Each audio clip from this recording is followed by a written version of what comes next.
այսօր ինչ խոսում են, ասում են Ղարաբաղը, Արցախը։ Բայց նախորդ շրջանում էլ ինչ խոսել ենք, ասել ենք Ղարաբաղը, Արցախը,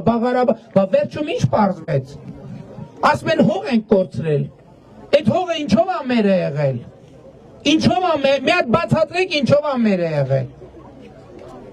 Չեմ ուզում մահացած մարդկանց հետևից խոսամ,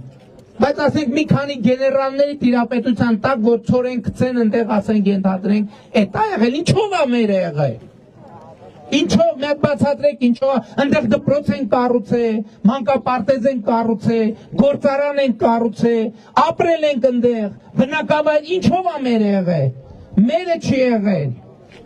Մերը չի եղել։ Ոչ միայն այդ մերը չի եղել, այլև օգտագործվել է նրա համար, որ Հայաստանն էլ մերը չլինի։ Ես պատասխանատու ասում եմ։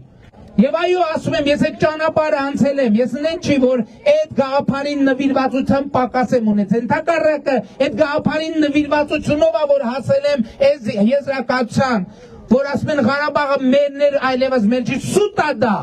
Իրականությունն է, որ Հայաստանը մերը չէր, հիմա մերն է, որովհետև դուք տեր եք Հայաստանի Հանրապետությանը, ինչի Հայաստանի Հանրապետության քաղաքացին բանա որոշել։